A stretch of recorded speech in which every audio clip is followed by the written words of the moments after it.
Welcome to the Deep Dive. Today, we're peeling back the layers on something you probably see, well, every single day. Aluminium foil packaging. That's right. We've got this fascinating new report, really takes a microscope to the global market. And, our job is to pull out the key insights, the future trends, what really matters for you. Exactly. And we're not just talking sandwich wrap here. This report, it's pretty comprehensive global overview, looks at data from 2021 right through to 2024. Okay. Gives us an estimate for 2025 and then projects things all the way out to 2033. It's a look into a surprisingly dynamic industry. And the scale, it's pretty staggering right off the bat. For 2025 alone, the global market is estimated at what, USD 24,539.0 million? That's the number, USD 24,539.0 million. Yeah, but here's where it gets really interesting. Yeah. This isn't like a flat market, is it? It's set for some serious expansion. Absolutely. By 2033, the forecast is USD 35,706.5 million. Wow. Yeah. So to put that in perspective, that's a compound annual growth rate, a CAGR of 4.80% starting from 2025. 4.8%. Essentially, yeah, growing by almost 5% on average each year for the next, 8 years or so. So what's the engine here? What's driving this impressive growth? Why do we keep needing more aluminum foil packaging? Well, the report points to something really fundamental. It's the continuously rising global appetite for packaged food and beverages. Makes sense. Think about it, our busy lives, the convenience of ready meals, the huge variety of products out there. Yeah. It all relies on effective packaging, right? Okay, so that's the big picture, global growth. Yeah. But I'm guessing the story looks, well, a bit different depending on where you are in the world. Oh, definitely. Let's break it down. Region by region.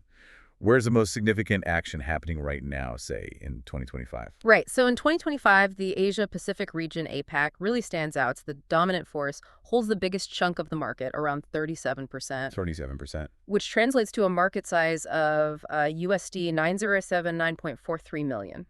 And what's really noteworthy is this region is also expected to grow the fastest, a strong 6.6% CAGR between 2025 and 2033. Wow, okay, 6.6% annual growth in such a big market. That's quite something.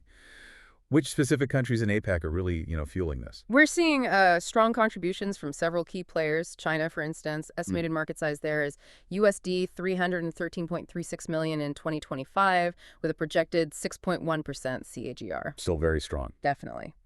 Then you've got India. Now, it's a smaller market currently, USD 907.94 million, but look at the anticipated growth rate, 8.5% annually. Really high. 8.5. Yeah. Japan's also substantial, USD 152.96 million, 5.1% CAGR. South Korea, too, USD 589.53 million, 5.7% growth. Yeah. And Southeast Asia as a whole, that's a dynamic area, valued at about USD 599.24 million with a strong 7.4% CAGR. Plus, Australia, Taiwan, Singapore, rest of APAC, all showing healthy growth. So what's behind this surge in some of these specific places? Like China's momentum, India's really rapid climb. What are the drivers? Well, for China, the report mentions a growing consumer preference for what they call premium packaging. Premium pack? Yeah, it suggests that, as incomes rise, consumers there value the presentation, the perceived quality. Packaging becomes a differentiator. Okay. And South Korea? In South Korea, the drive seems to be more towards lightweight packaging solutions. Ah, interesting. Probably reflects, environmental awareness, maybe stricter rules on packaging weight, pushing manufacturers to be more efficient with materials. Fascinating. Different factors, same region. Now, what about North America? You said they hold a pretty big slice of the pie, too. Yes, North America is second largest globally, accounts for more than 29% of total revenue in 2025. Market size there, USD 716.31 million. But the growth is slower. Yeah, growth trajectory is more measured. Projected CAGR of 3.3% from 2025 to 2033. And within North America, who are the main players? The U.S. dominates the region, no surprise there. Estimated market size, USD 514.77 million, 3.1% EDGR. Okay. Canada follows, USD 853.96 million, slightly higher growth at 4.1%. And Mexico comes in at USD 647.58 million, 3.8% CAGR. Are there specific trends driving things in North America? The report points to, increasing consumer demand for sustainable packaging solutions. That's a big driver in the U.S. market. Right, the sustainability push. We see that everywhere. Exactly. It aligns with that broader global movement. And in Canada, the continued expansion of food delivery services is boosting the need for packaging. Yeah, you order food, it comes in something, right? Yeah, Often foil containers. precisely. It's interesting how these big societal shifts, like environmental concerns and well, how we eat, directly impact something like aluminium foil. So what's the picture looking like in Europe? Europe holds over 24% of the global market share in 2025. Market size is USD 589.36 million. Their projected growth sits at a CAGR of 3.7% through 2033. Okay, 3.7%. And the major players within Europe? Germany leads the way. Estimated market size, USD 1,166.09 million, 3.9% CAGR. The UK is close behind, USD 989.41 million, but with slightly higher growth, 4.5%. Interesting, the UK growing faster there. Yeah. Then you have Russia, France, Italy, Spain, all substantial markets, plus, a number of other European countries, each with their own growth patterns. Sweden, Denmark, Switzerland, Luxembourg. Any specific drivers noted for Europe? Well, in Germany, the report mentions increased demand for single-serving packs. Could be, changing household sizes, lifestyle preferences for individual portions. Right. And the UK. The UK market growth is partly linked to the rising popularity of online grocery shopping, which naturally requires more packaging for delivery. Makes sense. Okay, moving across the globe.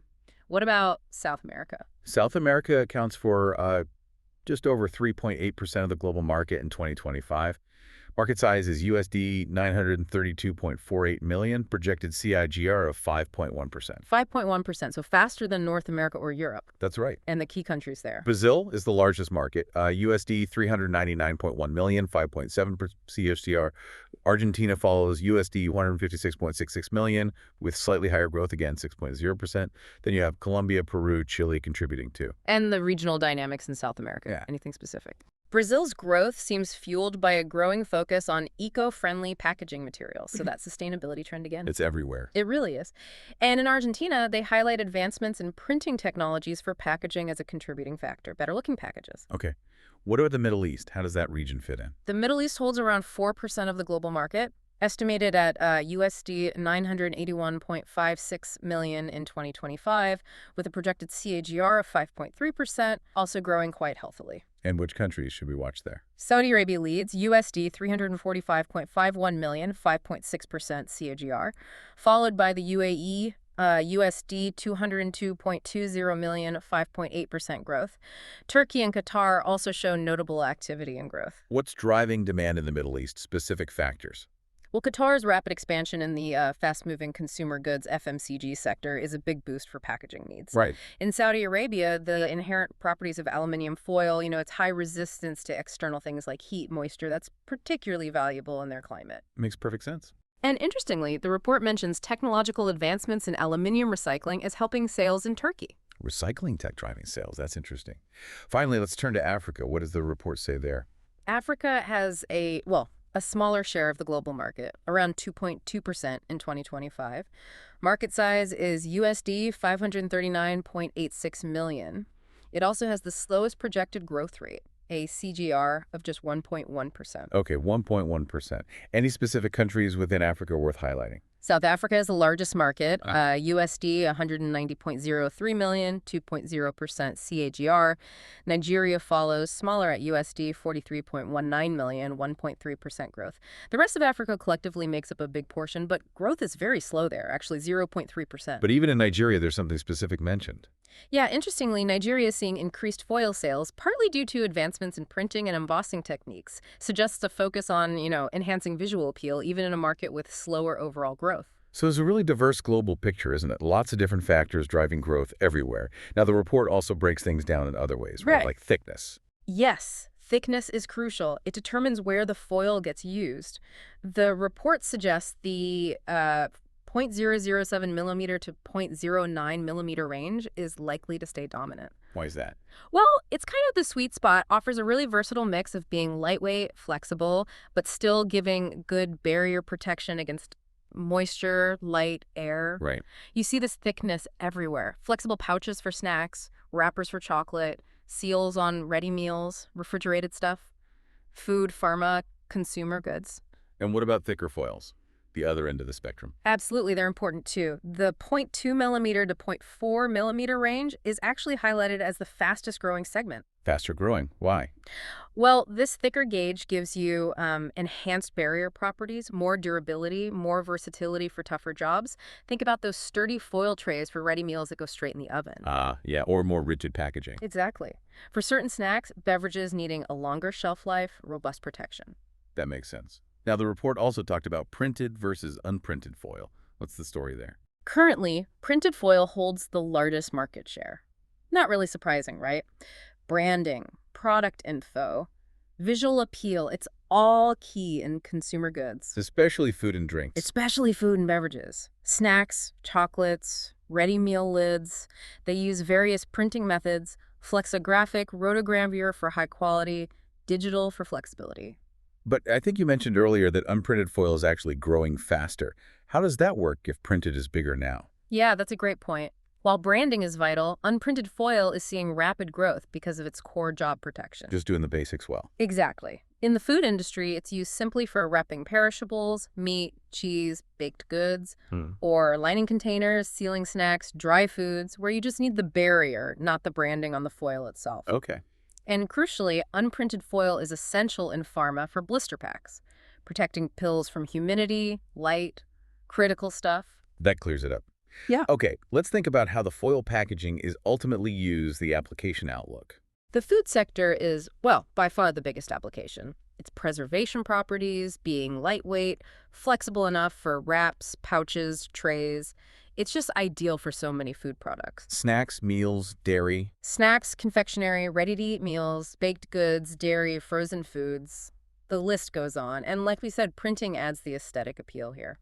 And beverages seem to be catching up, or at least becoming more significant. Absolutely. The beverage segment is expanding rapidly. Aluminium foil gives that crucial barrier against light, moisture, air, contaminants, essential for extending shelf life, keeping the flavor right for sodas, juices, even alcohol. Like the seals on juice boxes or inside cartons. Exactly. Those little foil layers do a big job. Okay, what about the final product the consumer actually sees or uses, the end-use outlook? So the bags and pouches segment, that currently commands the largest market share. Makes sense, thinking about crisp packets or coffee bags. Precisely. Driven by those excellent barrier properties for perishable goods, food, and pharma mainly. Keeps things fresh, safe. Plus, being lightweight is a big plus for flexible packaging. Right.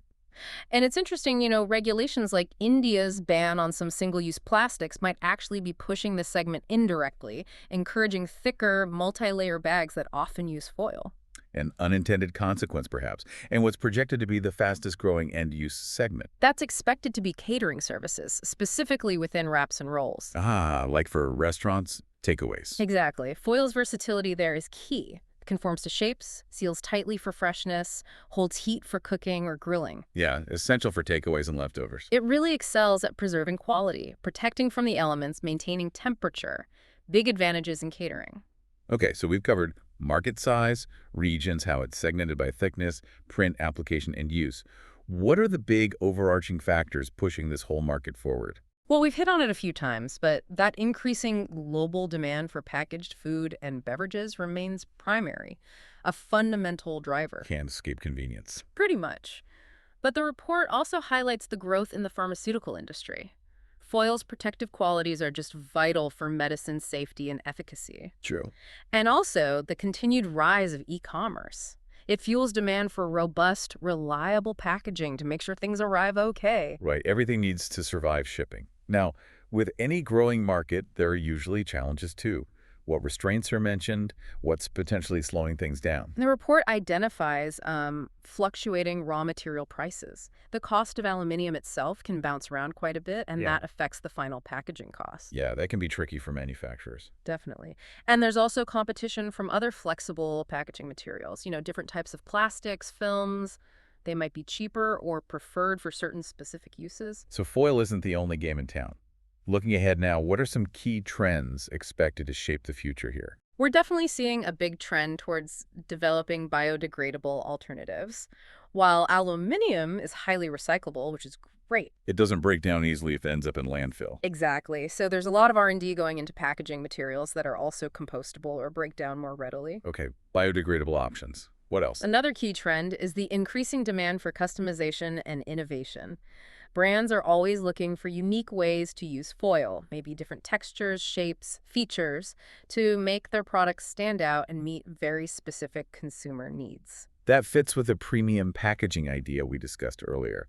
Now, the report also mentioned some pretty recent developments that seem very relevant. Yes, these real-world examples really bring the trends to life. Like in August 2024, India's Ministry of Consumer Affairs announced plans to revise packaging rules for foil and wrapping paper, What's change? mandating disclosure of weight and thickness, more transparency for consumers. Ah, interesting. Consumers wanting to know more about the packaging itself. Exactly. Then, in June 2024, you had Amcor Capsules and the champagne house Moët and Chandon unveil something called Essentiel. What's that? It's a plastic-free foil for their bottles made from aluminum and paper, a really clear example of the industry responding to that demand for more sustainable options. Cutting out the plastic layer. That's significant. Any other recent examples? Yeah, in September 2024, the U.S. House introduced a bill, the Keep Food Containers Safe from PFAS Act, aims to ban PFAS chemicals in food packaging by early 2025. PFAS, those forever chemicals. That's them. Now, this kind of law could impact various packaging types and potentially make materials like aluminum foil, which don't contain PFAS, more attractive. And this regulatory push for sustainability isn't just in the U.S., right? No, absolutely not. In April 2024, the European Parliament adopted the PPWR, the Packaging and Packaging Waste Directive, sets ambitious targets for recycled content in packaging, emphasizes reuse, recyclability. It's going to have a huge impact in Europe. Okay. And we're also seeing more focus on information for consumers, like nutrition labeling. Yes. In October 2024, the World Health Organization proposed draft guidelines for clear, front-of-package nutritional info. While it's not directly about the foil itself, it influences overall package design. How to fit it all on there, clearly. Right. And one more, February 2025, Tetra Pak in India introduced cartons with certified recycled polymers. Again, showing that push towards using recycled content. So lots happening on the regulatory and innovation fronts. Mhm. As we wrap up this deep dive then, what are the main takeaways? What should listeners really remember about this market? I'd say, number one, it's a market with strong growth ahead, especially in Asia Pacific, driven by that basic need for packaged food and drinks. Okay. But number two, sustainability and regulations are now playing a massive role. They're driving innovation in materials like that plastic-free foil and pushing recycling. Right, the green pressure. Definitely. And third, it's interesting that while printed foil is biggest now, unprinted foil is growing fastest, showing that the basic job of protection is still incredibly important. It really is remarkable, isn't it, how trends in something so everyday, like aluminum foil, really mirror these huge shifts in what we as consumers want. Convenience, yes, but also sustainability, transparency. It really makes you wonder, what's next? What other innovations could we see in this simple but actually incredibly versatile material? Thanks for taking this deep dive with us today.